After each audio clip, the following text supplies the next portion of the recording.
তবুও আমার এটা মনে হয়েছে, তাই আমি এটা রিটার্ন করেছি। পয়সা দিয়ে জিনিস আনবো, সেই জিনিস যদি না খাওয়া যায়। আর আমি খেতে চলে এসেছি, আর আমাকে খাইয়ে দিচ্ছে কে। এখন একটু ফ্রেশ হব, ফ্রেশ হয়ে তোমাদের সাথে একটা খুব ইম্পর্টেন্ট কথা নিয়ে আমি আসছি। কেমন আছো সবাই? আশা করি সকলে ভালো আছো। তোমাদের আশীর্বাদ আর ভালোবাসাতে আমরাও ভালো আছি। রূপক সুস্মিতার তরফ থেকে জানাই আরও একটা নতুন ব্লগে তোমাদের সবাইকে স্বাগত। এখন ঘড়িতে বাজে সকাল 11:30, আর সত্যি খুব ব্যস্ত রয়েছি, মানে সেই সকাল 9:45 থেকে কাজ করছি। তা আমি এক কাপ চা ছাড়া আর কিছু এখনো খেয়ে উঠতে পারিনি। একের পর এক আসছে, কাজ করছি, ছেড়ে দিচ্ছি, এইভাবেই চলছে। তার ফাঁকে মনে হলো না, বন্ধুদের সাথে তো আমার দেখা হয়নি, বন্ধুদের সাথে একটু দেখা করার দরকার আছে। তা আমি এখন একটা কাটিং দেব, আর কাটিং দেওয়ার জন্য একজন মডেল বসেও রয়েছে। আর মডেল হচ্ছে আমার সম্পর্কে মানে দাদার মেয়ে। তা যাই হোক, মডেলের চুলটা দেখো, এই দেখো এতটা, আর ও খুব বেশি লেন্থ বাদ দেবে না, এতটুকু মতন বাদ দেবে। আর এতটুকু বাদ দিয়ে আমি ফুল লেয়ার কাটিং করব। আর লেয়ার কাটিং করার পরও আমি তোমাদের ফাইনাল লুকসটা ওকে দেখাচ্ছি। আর এমনিতে ও অপূর্ব সুন্দরী, মানে একদম পারফেক্ট, ভগবান যেভাবে বানায় ওকে সেইভাবে বানিয়েছে। ওর সামনে থেকে দেখি না ওর ফেসটা, খুব লজ্জা পেয়ে দেখো। আর ওর ইনস্টাগ্রামে একটা কিন্তু আইডি রয়েছে, তোমরা চাইলে ওকে ফলো করতে পারো। চালাস না, তাহলে বেকার প্রমোশন হয়ে গেল, ফলস প্রমোশন হয়ে গেল। তো যাই হোক, তবুও যারা তোমরা আছে ফলো চাইলে ফলো করতেই পারো। হ্যাঁ, তোর আইডিটা বলে দে। ইটস রিচা 10। তাহলে শুনে নিলে, চাইলে তোমরা ফলো করতে পারো। ও আগে ভীষণ ভালো ভালো ভিডিও পোস্ট করতো, ইদানিং ওর টাইম পায় না একদমই, সেই কারণে এখন আর পোস্ট দিতে পারে না। তবুও সামনে সময় পেলে নিশ্চয়ই পোস্ট দেবে, নতুন নতুন পোস্ট দেবে। তা চলো কাজটা আগে শুরু করি। এই হচ্ছে ফাইনাল কাটিং। আর ফাইনাল কাটিং দেওয়ার পর পুরো লুকসটা দেখো চেঞ্জ হয়ে গেছে। আর ওকে তো খুব খুশি, মডেল যদিও খুব সুন্দর, খুব সুন্দর কাটিংও হয়েছে বলছে। তা চলো পরে আবার আসছি। টাটা। বৌদির চুল কাটিং করবো এবার। এখন ঘড়িতে বাজে 2:15, আর এখনো কাজ চলছে। দেখো, একজন কাজ করছে আর একজন বসে আছে। আর আমি এখন সেই ফাঁকে একটু খেয়ে আসবো, কারণ সকাল থেকে এক কাপ চা ছাড়া আর কিছু খাওয়ার সময় হয়নি। আমি খেতে যাব।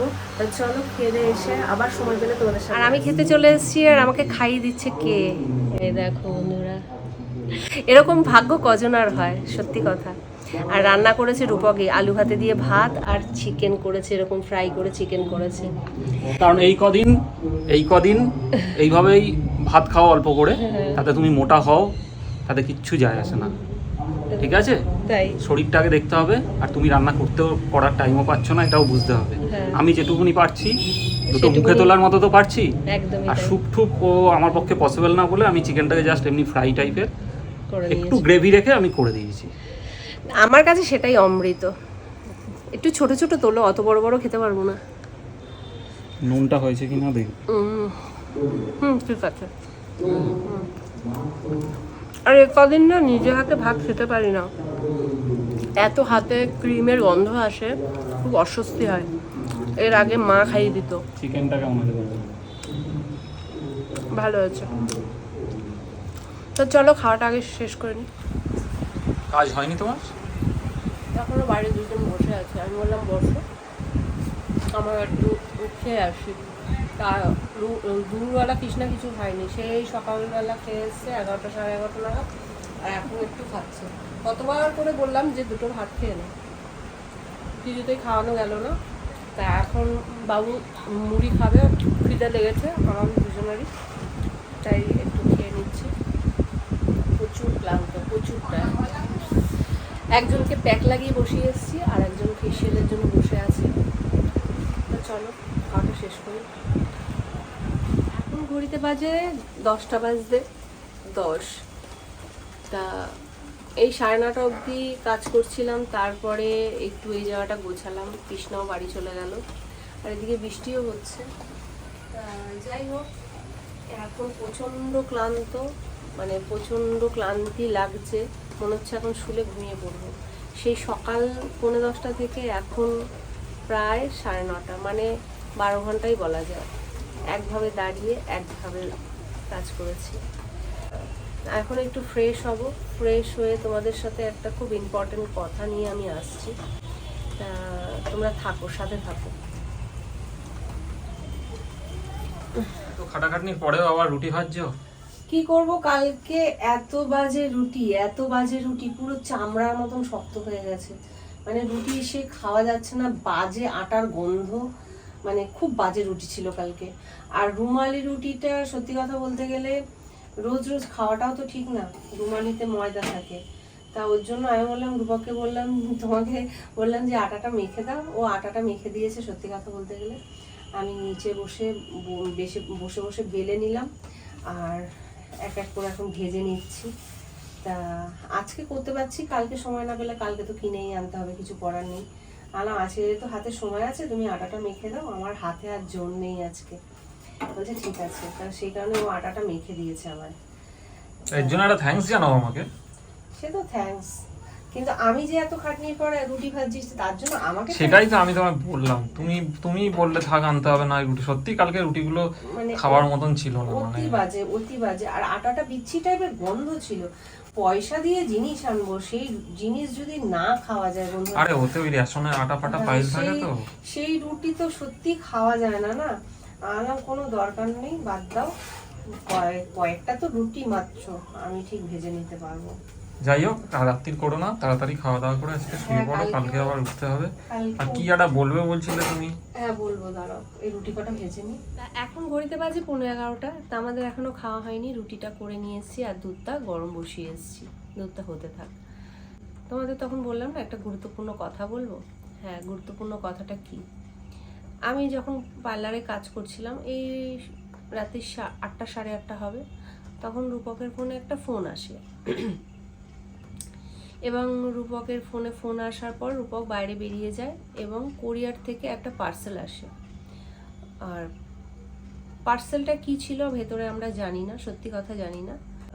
পার্সেলটা আমরা নিইনি, তার কারণ তোমরা হয়তো বলবে কেন নেওনি দিদি, পার্সেল এসছে কোরিয়ার করে। একটাই বক্তব্য, সেটা হচ্ছে পার্সেল যে পাঠিয়েছে, প্রথমত ফ্রমে তার নাম নেই, টুতে আমার নাম রয়েছে, কেয়ার অফে রূপকের নাম রয়েছে এবং আমার অ্যাড্রেস রয়েছে। কিন্তু ফ্রমে তো একজনের নাম থাকবে, যে পাঠিয়েছে তার নাম তো থাকবে এবং ফোন নাম্বারও থাকবে। সেরকম কিছু ছিল না। সত্যি বলতে গেলে কে না কে আমাকে পাঠিয়েছে, তার পরিচয় গোপন করে কেন সে পাঠাবে?